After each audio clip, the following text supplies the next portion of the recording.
everybody, welcome to episode 2 of Mind Matters. Today we're going to be talking about PTSD. I'm Addison. And I'm Shelby. Hashtag the cowgirl. No, I'm just kidding.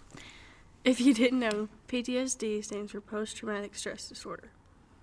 The Google definition of PTSD is a psychiatric disorder that may occur in people who have experienced or witnessed a traumatic event, series of events, or set of circumstances. An individual may experience this as emotionally or physically harmful or life-threatening and may affect their mental, physical, social, and or spiritual well-being. Examples of PTSD are natural disasters, serious accidents, terrorist acts, war, combat, rape/sexual assault, historical trauma, intimate partner violence and bullying. So basically, a natural disaster is like the fire that happened in Maui. Obviously, a lot of people lost their lives, and a lot of people also lost their homes, especially lost their homes, which losing your home and your everything in your home is very traumatic, and it can affect anybody. Mm-hmm. A serious accident is like breaking a bone or getting super sick. My uncle is in the hospital right now, and he's just super sick, and so whenever he recovers, he's going to be terrified to get sick again, which you kind of can't blame him. So yep, that's kind of how my little sister is too. She broke her arm recently, and she's scared to go on monkey bars now. Okay, so terrorist attacks are 9/11, Pearl Harbor. The U.S. definition is the unlawful use of force and violence against persons or property to intimidate the civilization population in furtherance of political or social objectives. So this basically means that most people, the reason why they, do terrorist attacks is because they want to prove a point and they want to intimidate the country that they're going after. It can be any country going against anybody else because, anybody will get into we'll have a war. That's what I meant. So, yeah, that's what terrorist means. War and combat is like World War I, World War II, Civil War, like the Vietnam War. A lot of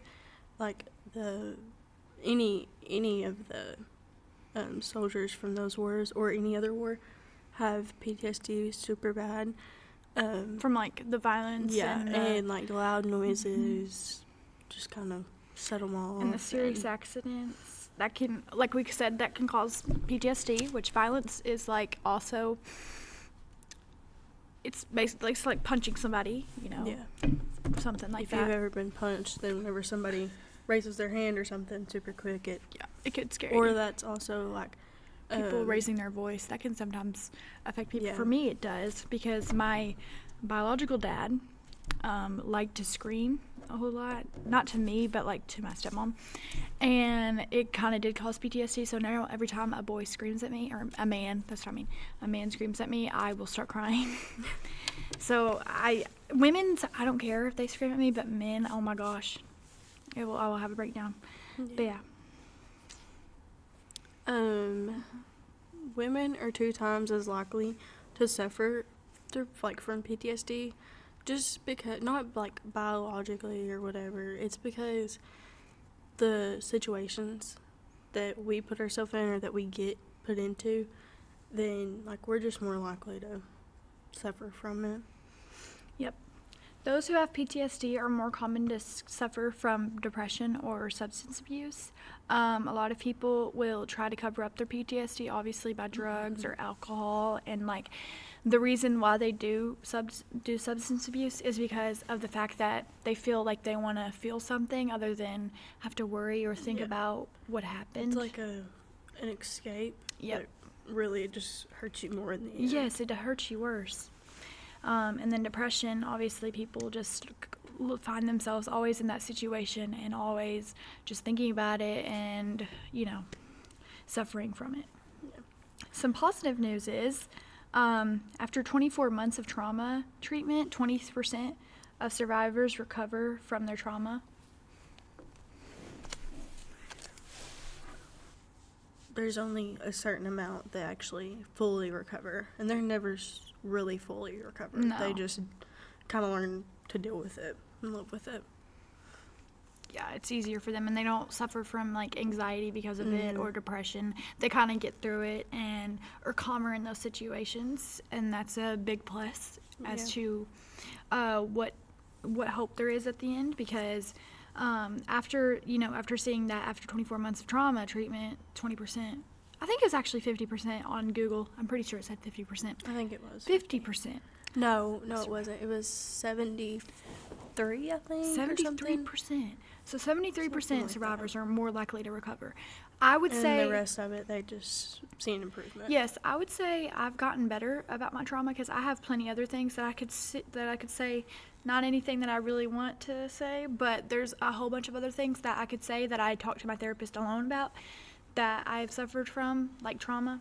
And I for sure, because I've talked to somebody and because I have gotten treatment, and she basically just like meditates me, like I said with the butterfly effect last episode. And so that definitely helps me, and I'm more calm in situations that are normally stressful for me. So that can happen to you too. If you need to talk to somebody, like a therapist, about your PTSD, for sure do that, because they do help and you will get better. And if you don't, well then you can find somebody else. There's so many solutions to PTSD. So there is hope for everybody. Another like example of a trigger for PTSD is around like 4th of July or Labor Day or anything like that. The like fireworks being shot off, that triggers a lot of people. Especially if you're in like war combat. Yes. One of my like super close family friends, he just passed away like 2 years ago. He would always come to our house for like 4th of July. And if we shot anything off, we would have to like let him know, because if we didn't, he would have a like episode. And so we had to like let him know about everything. And then another family friend, they were actually in the war together. I can't remember which war it was, but they were in the war together. And he's the same way. Like he can't really be in like public for too long because there's just a loud noise. It just triggers us and stuff.